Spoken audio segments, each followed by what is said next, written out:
12절 13절에 히스기야가 자신이 병들었다는 소식을 듣고 바벨론 왕이 편지와 예물을 보낸 잔뜩 들고 찾아온 사절단을 맞이하게 됩니다. 아마 이 바벨론이 신흥 이래 바벨론이 상당히 지금 강력한 나라로 부상하고 있는 중인데 그 히스기야를 자기 편으로 끌어들이기 위해서 그런지 하여튼 히스기야가 병들었다는 소식을 듣고 이미 다 나았는데도 불구하고 멀리서 오기 때문에 아마 시간 차이가 있는 것 같습니다. 편지와 예물을 들고 찾아왔습니다.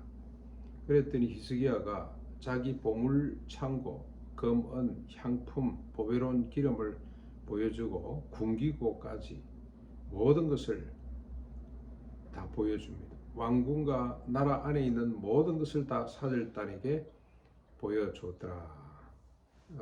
왜 이런 짓을 했겠습니까? 자신의 힘과 능력을, 자신이 뭔가를 가졌다는 걸 과시하기 위해서, 자신의 실력을 드러내기 위해서 이런 짓을 한 것 같습니다.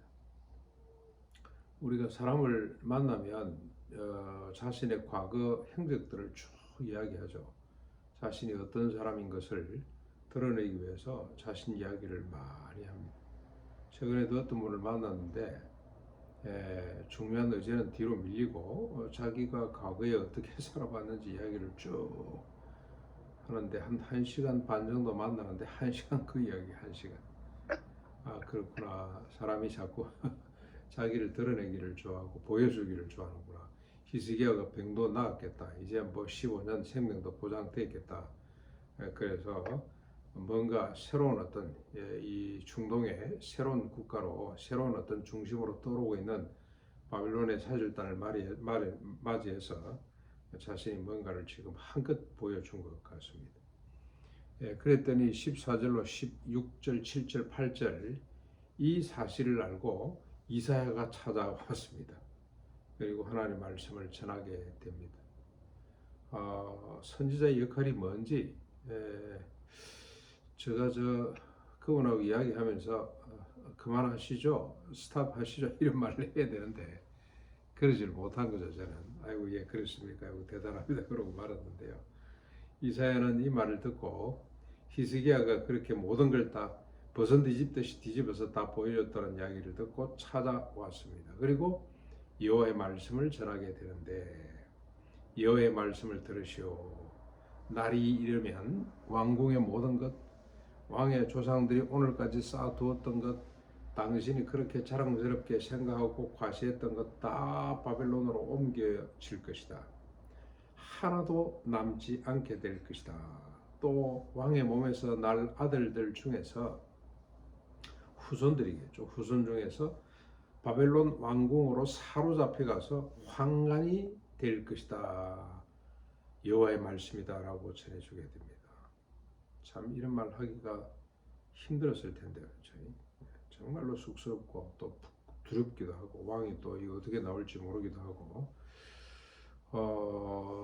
그런데 참 이 선지자의 역할은 하나님의 말씀, 특별히 경고의 말씀을 그대로 전한 거라는 생각이 듭니다. 그런 이야기를 해주게 됩니다. 그런데 히스기야의 반응이 참 재밌습니다. 히스기야가 이런 반응을 보여?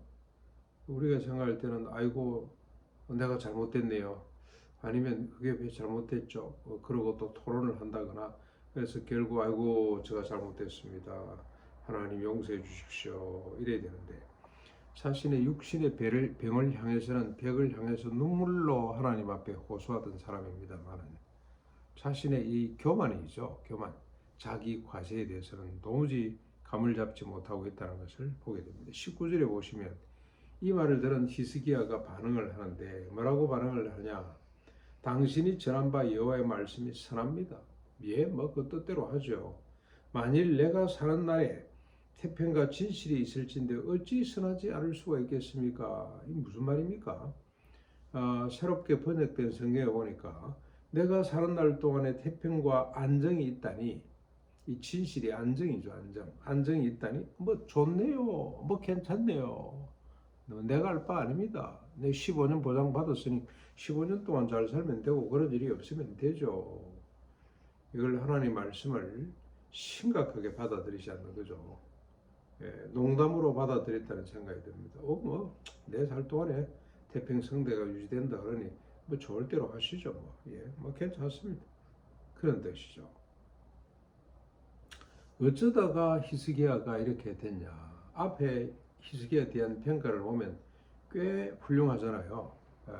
앞에 18장 3절에서 6절에 쭉 나오는데 히스기야가 그의 조상 다윗의 모든 행위와 같이 여호와 보시기에 정직하게 행하여 그가 여러 산당들을 제거하고 추상을 깨뜨리고 아시라 목상을 찍고 모세가 만들었던 노뱀을 이스라엘 자손들이 그때까지 섬기고 우상단지처럼 이렇게 떠받들고 있었는데 그 앞에서 분향도 했는데 그를 탕탕 부수어서 느우스탄 단지 놋덩어리다 놋덩어리 이게 뭐라고 여기다가 분향을 하냐라고 일컫던 사람이 히스기야입니다.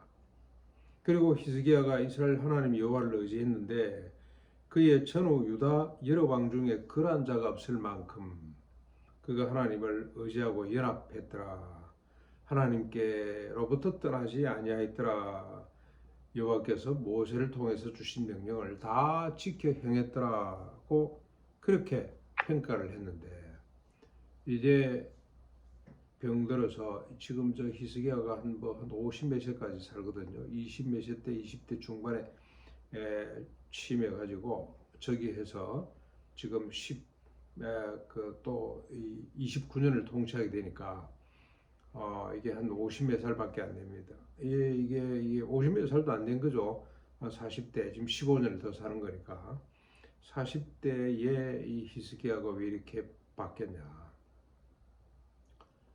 지금 자기 재임 기간 절반 정도는 참 하나님 앞에 이렇게 겸손하고 하나님을 의지하고 하나님 말씀대로 나라를 통치했는데 이게 지금 얼마 되지도 않아서 교만을 떨고 있단 말이죠. 그래서 결국 망하게 될 것이다. 네 후손들은 바벨론에 끌려가서 환관이 될 것이다. 내시가 된다는 말 아니겠습니까?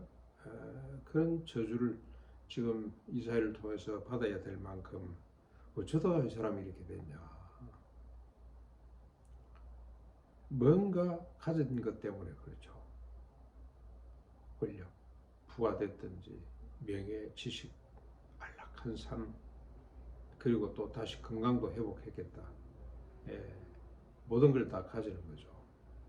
그랬더니 한순간 어리석게 되고 교만하게 돼서 결국 패망의 길로 가게 되는 것을 하나님께서 이렇게 이제는 미시사를 통해 히스기야의 한 생애를 통해 우리에게 잘 가르쳐주고 있습니다. 그래서 마지막 히스기야에 대한 기록입니다. 히스기야에 대한 평가가 20절, 21절에 나오는데 모든 사적, 모든 업적, 저수지와 수로를 만들어 물을 성 안으로 끌어들인 일, 예루살렘 방문한 사람들은 이 수로를 꼭 가본다 그러죠. 어떻게 그렇게 토목 공사를 했는지 지하로 물을 바깥에 있는 물을 성 안으로 끌어들였던 큰 업적, 지금도 자랑스럽게 생각할 만큼 큰 업적을 세웠는데 그게 어디 기록되고 맙니까? 역대 지략의 기록이 되고 말았습니다. 뭐 귀한 일입니다만은 그러나 그의 마지막 평가는 조상들과 함께 자니 그 아들이 대신 왕이 되었더라로 이렇게 마무리가 되고 맙니다. 제대로 끝까지 이랬더라면 그 평가가 앞에 있었던 평가가 뒤에 와서 있어야 되죠. 나는 유다에서 가장 신실한 하나님의 종이었더라. 전에도 후에도 유다에서 히스기야처럼 하나님을 경외하고 섬긴 사람이 없었더라 이렇게 평가를 받아야 될 텐데 그냥 역대 지략의 이야기만 하고 말았습니다. 큰일 했습니다. 그렇죠? 업적들이 많습니다. 그리고 큰 토목 공사를 해서 지금으로 우리 동네로 오면 옛날에 전부 다 우물을 길러 먹었는데 우리 여성들이 해방된 것은 몇 가지인데 그 중에 하나가 집집마다 수도가 들어갔다는 겁니다. 수도.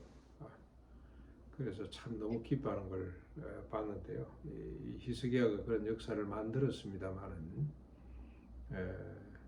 하나님 앞에 선한 왕으로 끝까지 가지 못한 건 너무 아쉬운 역사를 남기고 말았습니다.